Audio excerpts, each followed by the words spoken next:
Hello students, कल वाली class में हमने D and F block elements के अंदर डी ब्लॉक एलिमेंट्स की प्रॉपर्टीज़ को पढ़ना स्टार्ट किया था और पढ़ते पढ़ते हम बच्चों पहुंच गए थे फॉर्मेशन ऑफ कलर्ड आयन या फॉर्मेशन ऑफ कलर्ड कॉम्प्लेक्सेस के ऊपर। और मैंने आपको बच्चों मैकेनिज्म बता दिया था कैसे कलर की फॉर्मेशन होती है। तो कुल मिला के बच्चों ये समझ आया यहाँ से पढ़ते हुए कि अगर डी ऑर्बिटल्स के अंदर अनपेयर्ड इलेक्ट्रॉन है तो वही T2G लेवल से Eg में जंप करेगा और कलर आएगा। ठीक, अगर अनपेयर्ड इलेक्ट्रॉन नहीं है, सारे इलेक्ट्रॉन पेयर्ड हैं, तो सब ऑर्बिटल्स के अंदर इलेक्ट्रॉन स्टेबल होंगे, कोई इलेक्ट्रॉन जंप नहीं करेगा, वहाँ कोई भी कलर नहीं आएगा।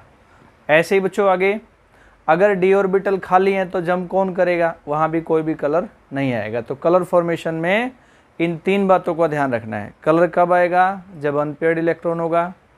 जब भी इलेक्ट्रॉन पेयर्ड होगा तो कलर नहीं आएगा।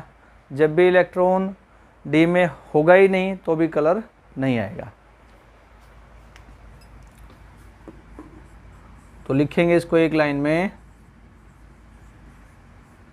For colour formation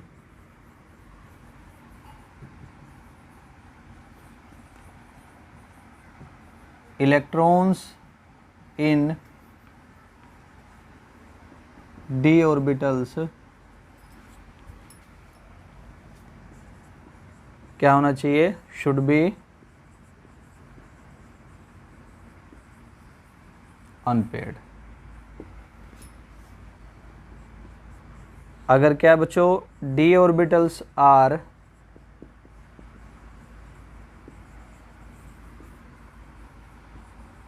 completely filled हैं तो स्टेबल हैं, कोई इलेक्ट्रॉन जंप नहीं करेगा, और एम्प्टी हैं तो इलेक्ट्रॉन है ही नहीं, देन देयर इज कोई कलर फॉर्मेशन नहीं होगा। इनको कुछ एग्जाम्पल्स की हेल्प से भी अभी समझेंगे। तो बच्चों समझने के लिए पहला क्वेश्चन है, अमंग कॉपर 1 पॉजिटिव, ऐसा लिख दे, aqueous and copper 2 positive aqueous. Aqueous मतलब वाटर जुड़ा हुआ है इससे। बोला था ना कोई भी आयन या न्यूट्रल स्पीसीज जुड़े तो वाटर जुड़ गया एज ए न्यूट्रल स्पीसीज। दोनों में से कौन सा इनमें क्या है? कलर्ड है। ठीक, तो बच्चों कॉन्फ़िगरेशन जरूर लिख के चेक करना, तब आपको समझ आएगा। कॉपर में 29, लास्ट में आ गया 4s1 3d10, 1 पॉजिटिव, एक कम हो गया 4s0 3d10। तो देखिए बच्चों पहले इसी को निपटाते हैं। तो d10 आने का मतलब क्या हुआ कि कॉपर 1 पॉजिटिव का इलेक्ट्रॉनिक कॉन्फ़िगरेशन फुली फिल्ड है, स्टेबल है, तो इसका कोई इलेक्ट्रॉन T2G से Eg में जंप करेगा ही नहीं, और जब नहीं करेगा तो क्या होगा? ये कलरलेस होगा। तो ये वाला आयन जो बना बच्चों आपका, ये क्या हो गया? इसका आयन कलरलेस हुआ ड्यू टू फुली फिल्ड, क्या होने की वजह से? फुली फिल्ड कॉन्फ़िगरेशन आने की वजह से, होने की वजह से। अच्छा, कॉपर 2 पॉजिटिव को लिख लेते हैं। 27 क्या आ गया? 4s0 3d9। अभी 9 है ना, तो ये पक्की बात है भाई, 5 ऑर्बिटल में 2-2 की पेयरिंग होगी, 4 ऑर्बिटल में एक में अनपेयर्ड रहेगा। ऐसे ये अगर हम बनाते हैं बच्चों,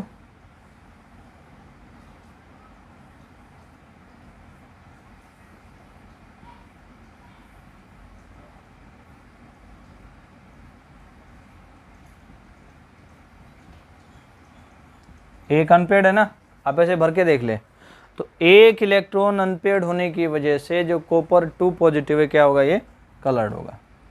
तो कॉपर 1 पॉजिटिव, एक इलेक्ट्रॉन अनपेयर्ड आने की वजह से क्या हुआ? ये कलर्ड है।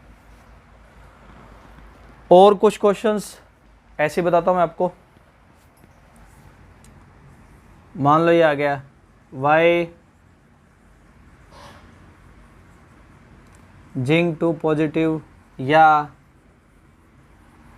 Compound of zinc is colourless. तो दोनों का एक ही आंसर है, दोनों एक जैसे हैं बच्चों। अब जिंक 2 पॉजिटिव यानी इसने वाटर से कंपाउंड बनाया जिसमें इसकी स्टेट 2 है, या कोई और कंपाउंड ले ले जिसमें इसकी स्टेट 2 है। तो जिंक को अगर देखते हैं +2 स्टेट में, पहले जिंक से शुरुआत करेंगे फिर +2 में आ जाएंगे। तो ये आ गया बच्चों 1s2 2s2 2p6 3s2 3p6 4s2 3d10।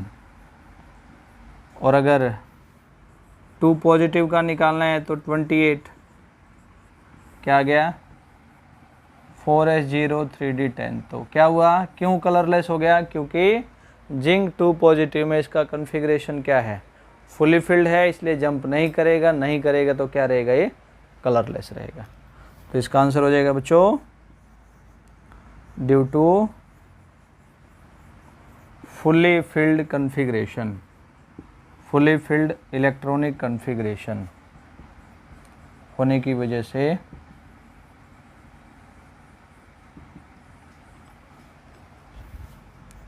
Zinc positive ion क्या होगा, वो कलरलेस होगा। और बोल दे ऐसे ही Y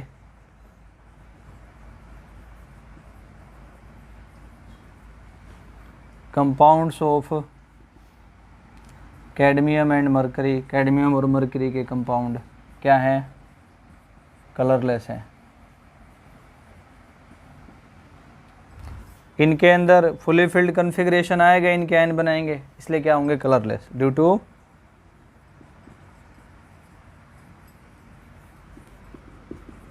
fully filled electronic configuration, fully filled electronic configuration होने की वजह से। अच्छा, ये पूछ लिया जाए बच्चों,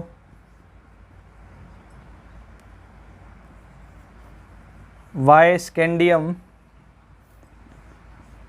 3 का मतलब स्कैंडियम के ऊपर +3 चार्ज,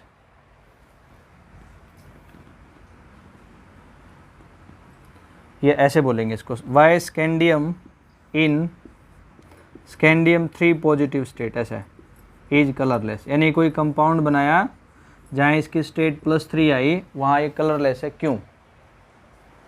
तो बच्चों ये स्टोक नोटेशन होता है रोमन न्यूमरल्स में, ये ऑक्सीडेशन स्टेट को ही शो करता है, तो ऐसा देख के कंफ्यूज नहीं होना। यानी आपने कुल मिला के बच्चों पहले स्कैंडियम 3 पॉजिटिव आयन का कॉन्फ़िगरेशन लिखना है। तो स्कैंडियम में बच्चों 21 इलेक्ट्रॉन होते हैं,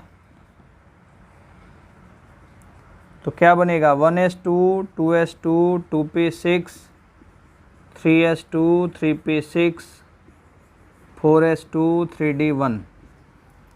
3 हटाने पड़ेंगे ना, 18 बचेंगे, तो मैं 3 हटा दूंगा 3 पॉजिटिव लगा के, तो 18 हो गए ना।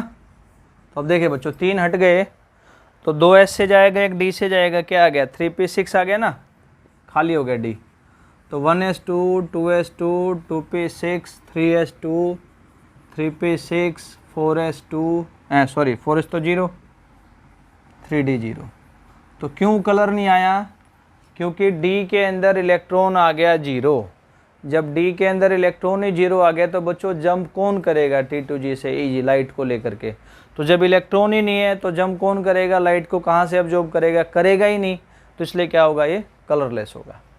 तो आंसर लिख देंगे due to absence of electrons, electron नहीं है,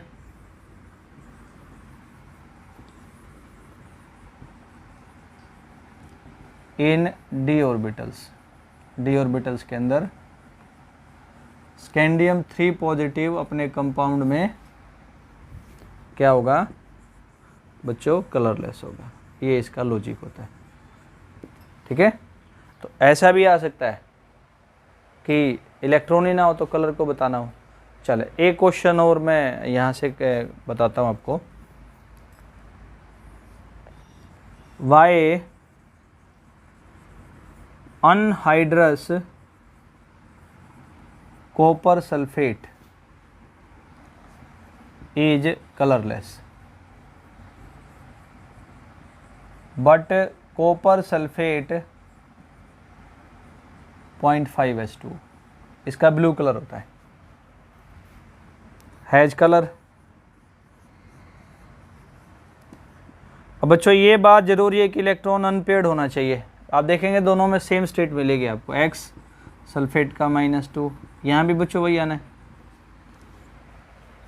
लेकिन फिर भी ये कलर देखें क्या होता है इसमें बच्चों। जो 5 वाटर के मॉलिक्यूल हैं वो जब कॉपर सल्फेट से जुड़ेंगे तो उनमें से वाटर के कुछ मॉलिक्यूल्स कॉपर के ऑर्बिटल्स की स्प्लिटिंग कराएंगे T2G और Eg में, जिसकी वजह से अनपेयर्ड इलेक्ट्रॉन जंप करके Eg में जाएगा, वापस आते हुए लाइट को रिफ्लेक्ट करेगा तो कलर आएगा।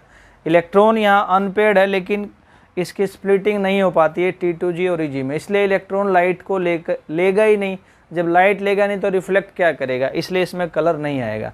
तो ये भी सोचना है कि स्प्लिटिंग भी जरूरी है।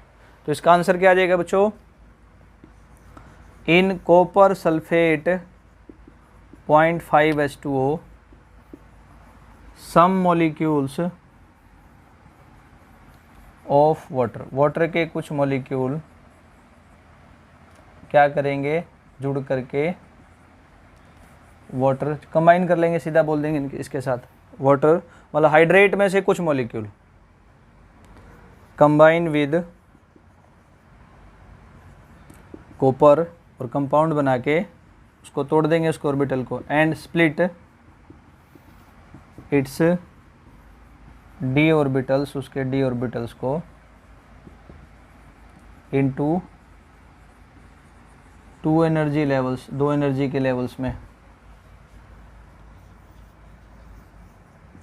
T2G and Eg। By this, बाकी आप जानते हैं फिनोमेना इलेक्ट्रॉन जंप करेगा, ये कलर शो करता है क्योंकि ये जंप वाला फिनोमेना जरूरी है। But in copper sulphate there is no splitting, क्योंकि जुड़ने वाला ही कोई नहीं है,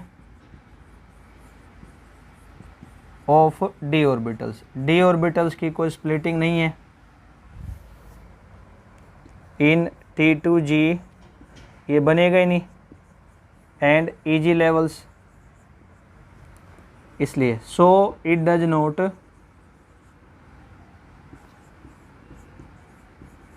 शो कलर। तो एक बात ये भी बच्चों कलर वाले में याद रखनी है।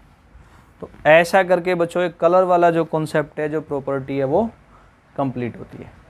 बच्चों कलर फॉर्मेशन के बाद डी ब्लॉक एलिमेंट्स की अगली प्रॉपर्टी पढ़ते हैं, जिस प्रॉपर्टी को बोलेंगे हम उसकी मैग्नेटिक प्रॉपर्टी। मैग्नेटिक प्रॉपर्टी का मतलब बच्चों कि डी ब्लॉक के एलिमेंट को किसी को मैग्नेटिक फील्ड में रखा तो वहाँ वो कैसा बिहेवियर शो करेगा। बिहेवियर 2-3 तरह के शो होते हैं, या तो बच्चों वो जो एलिमेंट है उसको मैग्नेटिक फील्ड वीकली रिपेल करेगा, या वीकली अट्रैक्ट करेगा, या स्ट्रोंगली अट्रैक्ट करेगा। ये सारा बिहेवियर बच्चों उस एलिमेंट के अंदर इलेक्ट्रॉन कैसा है, मींस पेयर्ड है कि अनपेयर्ड, इस पे बेस्ड है। इसको बोलते हैं हम डी ब्लॉक एलिमेंट्स के लिए magnetic property.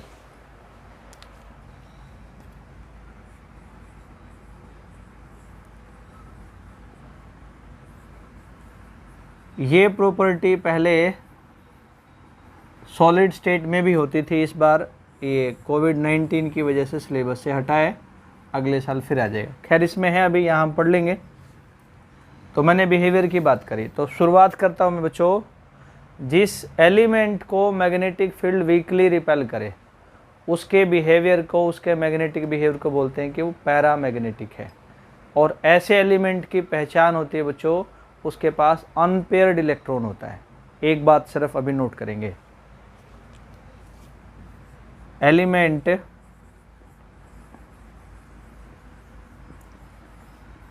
which is weakly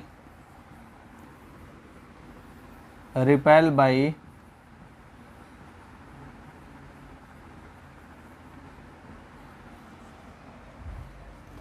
magnetic field,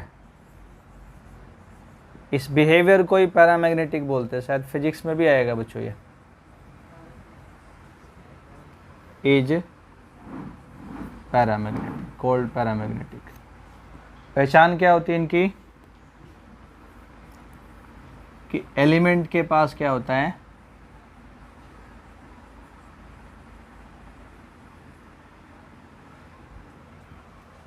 unpaired electron होता है। एग्जाम्पल भी बताऊंगा अभी। दूसरी बात, जिस एलिमेंट को बच्चों मैग्नेटिक फील्ड वीकली अट्रैक्ट कर ले, इससे अपोजिट, तो नहीं, इसको पैरा नहीं बच्चों, क्या बोलेंगे,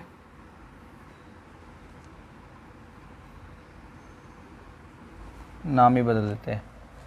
weekly repel by the magnetic field is called diamagnetic, और इसके पास इलेक्ट्रॉन्स क्या होंगे, सारे पेयर्ड होंगे। पेयर्ड का मतलब जितने इलेक्ट्रॉन्स होंगे ऑर्बिटल्स में, हर एक ऑर्बिटल के अंदर दो दो इलेक्ट्रॉन होगा। ठीक, अगली बात, एलिमेंट, अब बात करेंगे अट्रैक्शन की, which is weekly attracted by, attract हो जाए किससे बच्चों, मैग्नेटिक फील्ड से।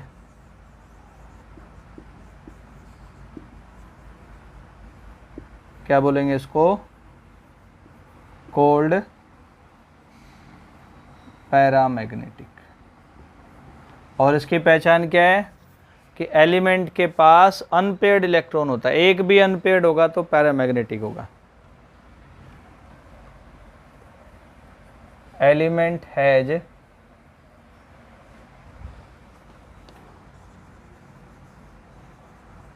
Unpaired electron.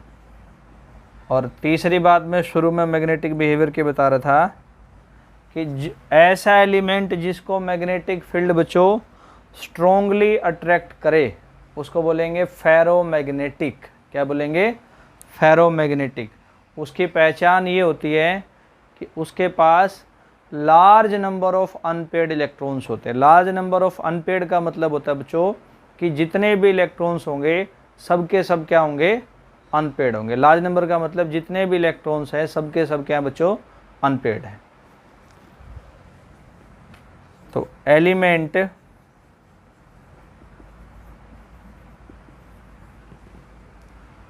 which is strongly attracted by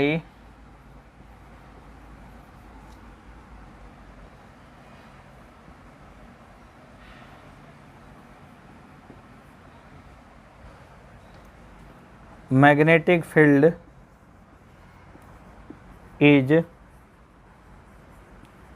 ferromagnetic. कैसा होगा वो, फेरोमैग्नेटिक।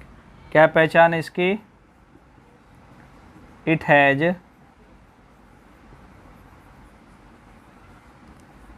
लार्ज नंबर ऑफ, इसके पास क्या है, large number of unpaired electrons, यानी सारे इलेक्ट्रॉन्स क्या होंगे, अनपेयर्ड होंगे।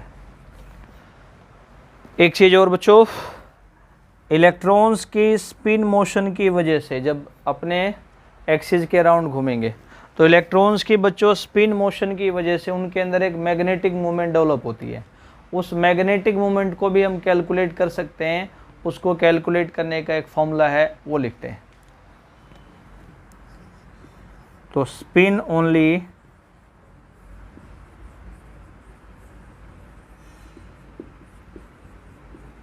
Magnetic movement of electrons are calculated by using the formula. अभी फॉर्मूला लिखते हैं बच्चों, ऐसे लिखेंगे, spin only magnetic movement new n into n plus 2 पूरे का रूट। यूनिट क्या बनेगी इसकी? बोहर मैग्नेटोन, शॉर्टकट में BM। n क्या बच्चों इसमें? उस एलिमेंट के पास जितने अनपेयर्ड इलेक्ट्रॉन्स हैं, नंबर ऑफ अनपेयर्ड इलेक्ट्रॉन्स। चले, अब इस बात को भी इनको समझने के लिए, मूवमेंट को, और इससे पहले वाले जो बिहेवियर लिखे हैं उनको भी समझने के लिए कुछ क्वेश्चंस देखते हैं। फर्स्ट क्वेश्चन है बच्चों, among iron 2 positive and iron 3 positive,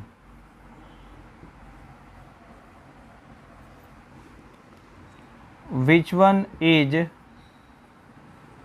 paramagnetic? कौन सा पैरामैग्नेटिक है? And which one is diamagnetic? Sorry, dia तो होगा नहीं ना। Which one is ferromagnetic?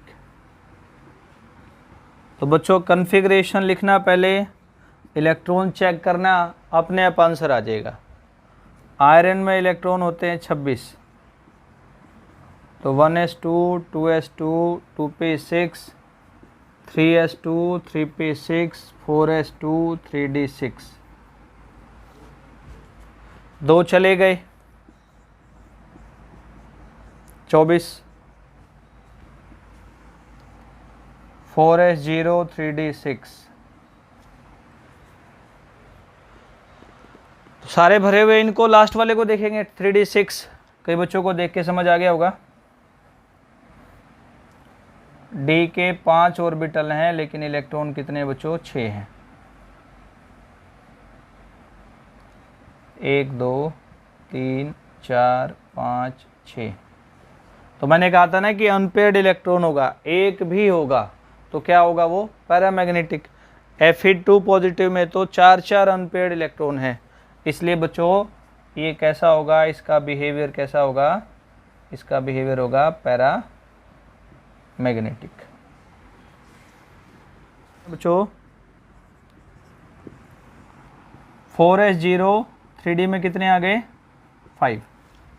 जिसको यहाँ से समझ आता है बहुत अच्छी बात है, नहीं है तो इनको भर के देख लो, इलेक्ट्रॉन्स को भरते हैं अगर।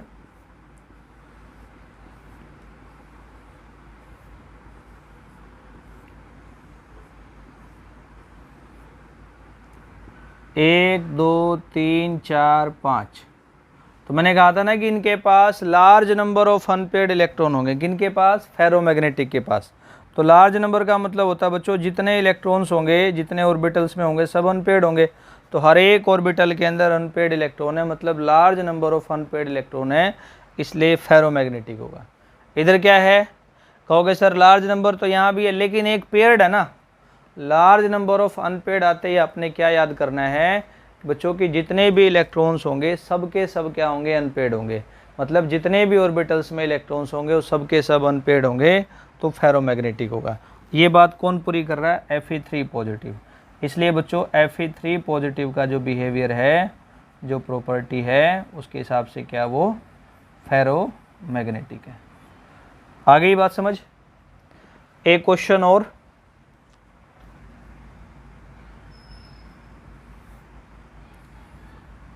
क्वेश्चन है बच्चों, मान लो ऐसे पूछ ले, वाई जिंक इज, कहो सर ले दे के जिंक ले लेते हो आप। अनपेयर्ड इलेक्ट्रॉन याद करना आसान है इसमें। जिंक जो है वो डायमैग्नेटिक क्यों है? तो वही बच्चों जो जैसा अभी तक पढ़ा रहा हूँ मैं, बिहेवियर बताने के लिए पहले आपने उस एलिमेंट का कन्फिग्रेशन लिखना। जिंक का क्या बनेगा? 1s2 2s2 2p6 3s2 3p6 4s2 3d10। d10 मतलब फुली फिल्ड, मतलब बच्चों सारे इलेक्ट्रॉन्स पेयर्ड। ऐसे आप भरेंगे तो डी सब शेल के अंदर जिंक में सारे इलेक्ट्रॉन्स क्या मिलेंगे आपको, पेयर्ड ही मिलेंगे ऐसे, 2 2 4 2 6 2 8 और 2 10 सारे पेयर्ड हैं। तो क्या बोलेंगे, जिंक के अंदर सारे ऑर्बिटल्स पेयर्ड हैं, इलेक्ट्रॉन्स पेयर्ड हैं। तो सारे इलेक्ट्रॉन्स पेयर्ड होने की वजह से ये डायमैग्नेटिक है। तो लिख लेंगे इसको, due to presence of all paired electrons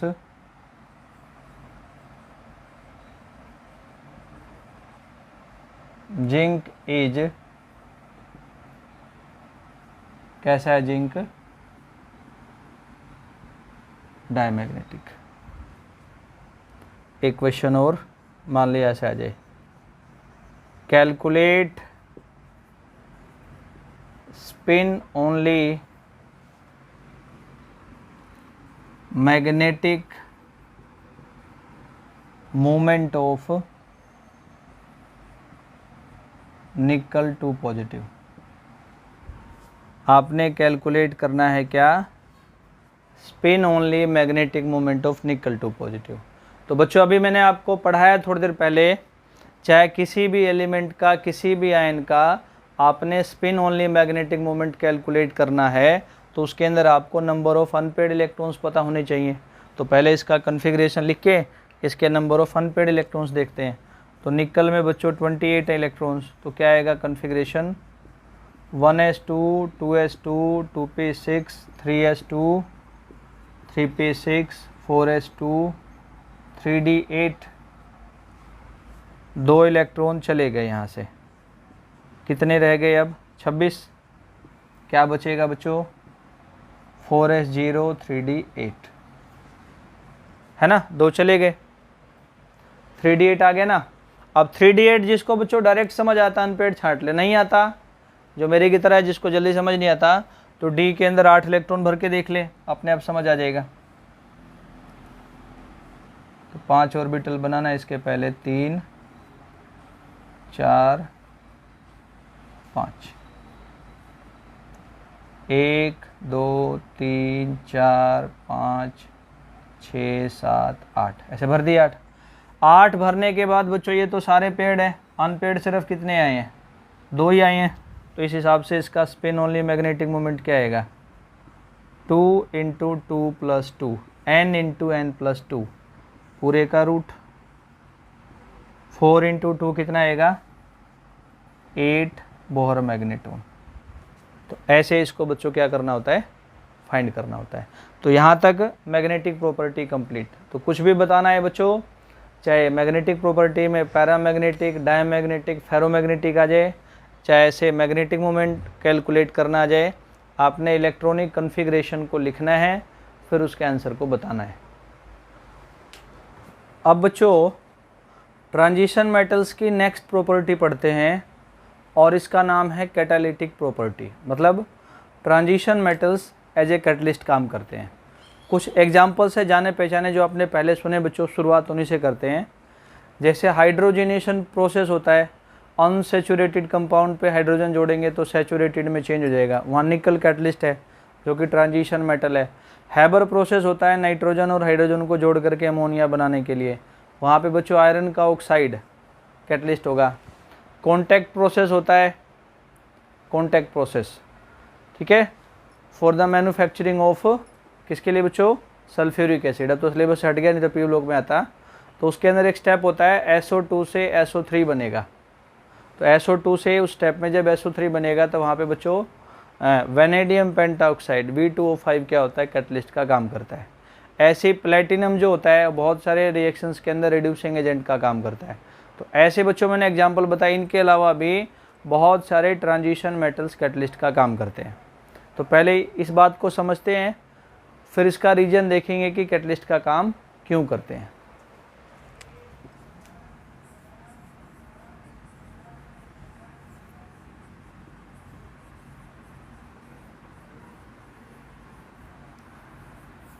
catalytic property बोलेंगे बच्चों, ट्रांजिशन metals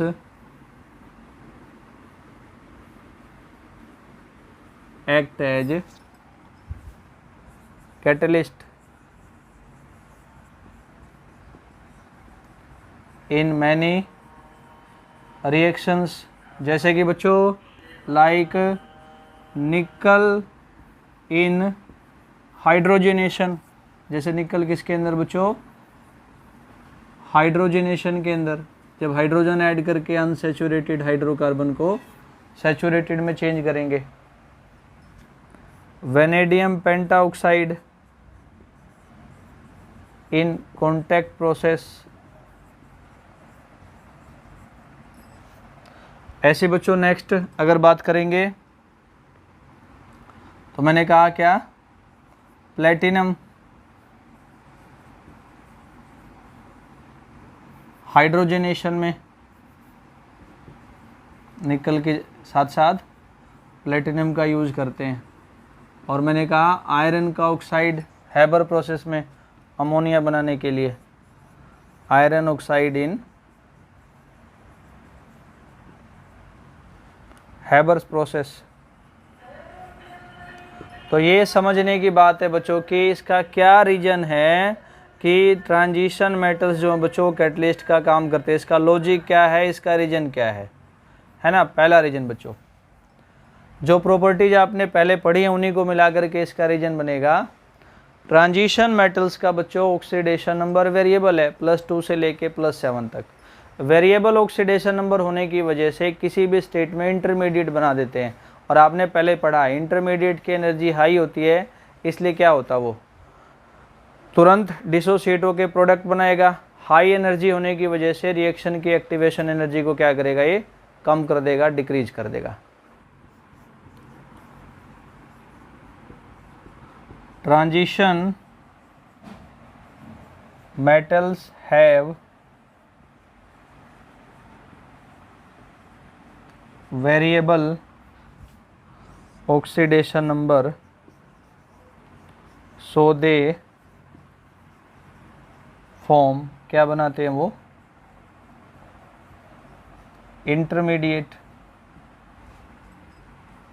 और इसकी एनर्जी हाई होती है, आप जानते हैं, ये बनने की वजह से due to formation of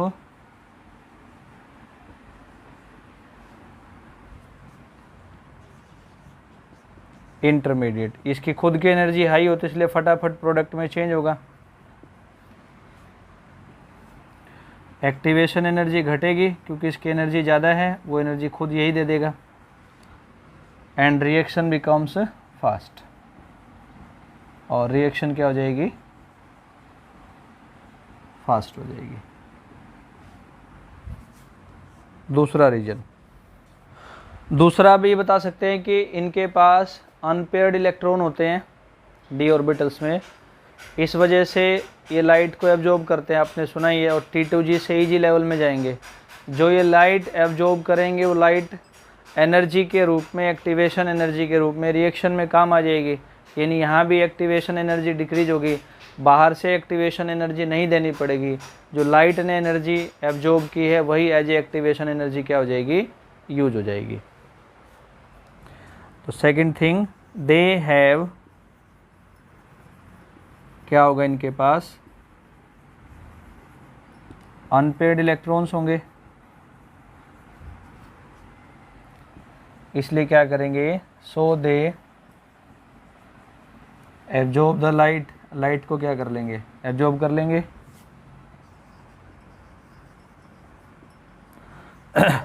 from light, ये गेन करेंगे क्या, लाइट से मिल जाएगी इनको एक्टिवेशन एनर्जी, और रिएक्शन की एक्टिवेशन एनर्जी डिक्रीज होगी।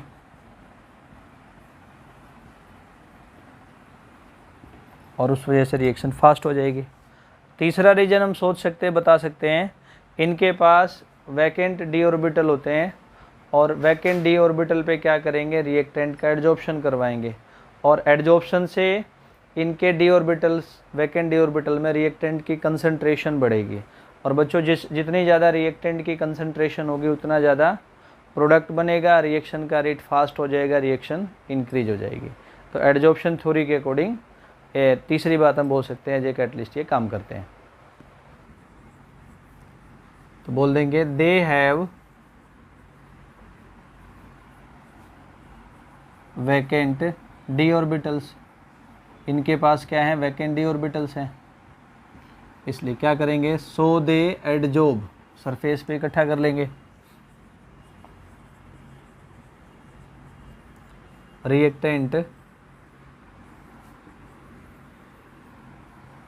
Reactants on their surface,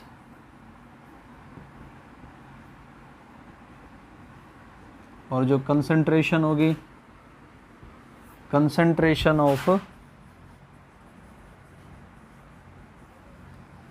reactants क्या होगी, इंक्रीज होगी, और जिसकी वजह से by which rate of reaction भी क्या होगा, इंक्रीज होगा। तो इम्पोर्टेंट है, इससे क्वेश्चन पूछ सकते हैं। अब अगली प्रॉपर्टी की तरफ बढ़ते हैं बच्चों। तो बच्चों नेक्स्ट प्रॉपर्टी जो है वो है मेटेलिक प्रॉपर्टी। तो ट्रांजिशन एलिमेंट्स का नेचर मेटेलिक होता है, उनके अंदर मेटल की सारी प्रॉपर्टीज होती हैं, उनका एक रेगुलर स्ट्रक्चर होता है लाइक BCC FCC, ये सारी बातें होती हैं। ये मेटेलिक प्रॉपर्टी इसलिए शो करते हैं क्योंकि इनकी एक तो आयनाइजेशन एंथैल्पी लो है और एक बच्चों इनके अंदर d ऑर्बिटल खाली हैं। ये दो चीज़ें होने की वजह से क्या होता है, ये मेटेलिक प्रॉपर्टी शो करते हैं। तो ट्रांजिशन एलिमेंट्स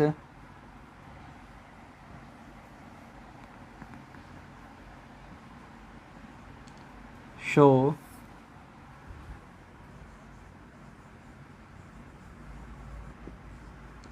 मेटेलिक प्रॉपर्टी, सारी प्रॉपर्टी है, मेलेबल, डक्टाइल, रेगुलर स्ट्रक्चर, ये सब है। Due to low ionisation enthalpy and, और क्या होने की वजह से, वैकेंट d ऑर्बिटल्स होने की वजह से। अगली चीज, इनमें अनपेड इलेक्ट्रॉन होते हैं d के अंदर। वैकेंट समझ गए ना, मान लो किसी में 4 है तो एक वैकेंट हो गया, 5वां ये कह रहा हूँ मैं, वैकेंट मतलब सारे खाली नहीं, किसी में 2 है तो बाकी वैकेंट हो गए।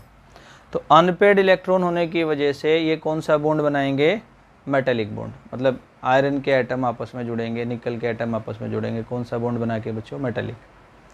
और अनपेड इलेक्ट्रॉन होने की वजह से इनका मेटेलिक बॉन्ड स्ट्रॉन्ग होगा, इसलिए इनका एंथैल्पी ऑफ एटमाइजेशन ज़्यादा होता है। तो due to presence of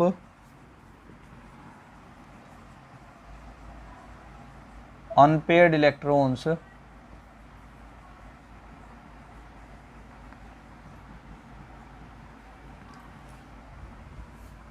transition metals form strong metallic bond. यानी मैं इस लाइन से समझाने की कोशिश कर रहा हूँ कि जिसके पास जितने ज़्यादा अनपेयर्ड इलेक्ट्रॉन होंगे उसका मेटेलिक बॉन्ड उतना ही स्ट्रॉन्ग बनेगा। और क्या होगा इनका, दे हैव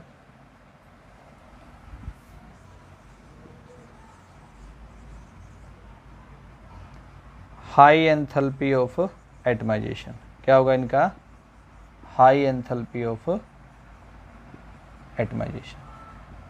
एंथैल्पी मतलब एनर्जी, एटमाइजेशन मतलब एटम बनाना। देखें जैसे इसको समझाता हूँ, आयरन और आयरन मेटेलिक बॉन्ड बना के जुड़े हैं, तो मेटेलिक बॉन्ड तोड़ करके आयरन का एटम और आयरन का एटम सेपरेट करने के लिए जो एनर्जी देनी पड़ती है उसको बोलते हैं एंथैल्पी ऑफ एटमाइजेशन। यानी amount of energy required to separate two atoms by dissociating their metallic bond is called enthalpy of atomization। तो इसकी डेफिनेशन बन जाएगी बच्चों, it is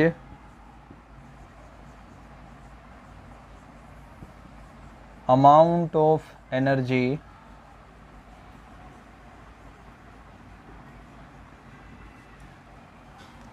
required to dissociate the bond N2, कौन सा bond, metallic bond, separate two atoms. तो बच्चों ये एनर्जी ज़्यादा कब लगेगी, जब मेटेलिक बॉन्ड स्ट्रॉन्ग होगा। और मेटेलिक बॉन्ड कब स्ट्रॉन्ग होगा, जब अनपेड इलेक्ट्रॉन ज़्यादा होंगे। एक अनपेड इलेक्ट्रॉन है तो एक मेटेलिक बॉन्ड बनाएगा, दो है तो दो बॉन्ड बनाएंगे, तीन है तो तीन बॉन्ड बनाएंगे। तो तीनों लाइनों को अगर इकट्ठा करके लिखेंगे तो हम बोल सकते हैं बच्चों एंथैल्पी ऑफ एटमाइजेशन। क्या बोला मैंने, एंथैल्पी ऑफ एटमाइजेशन किस पर डिपेंड करता है, मेटेलिक बॉन्ड पे।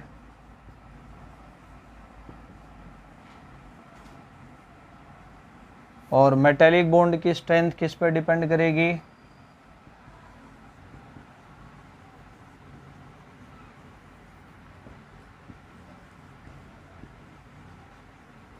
नंबर ऑफ अनपेड इलेक्ट्रॉन्स के ऊपर।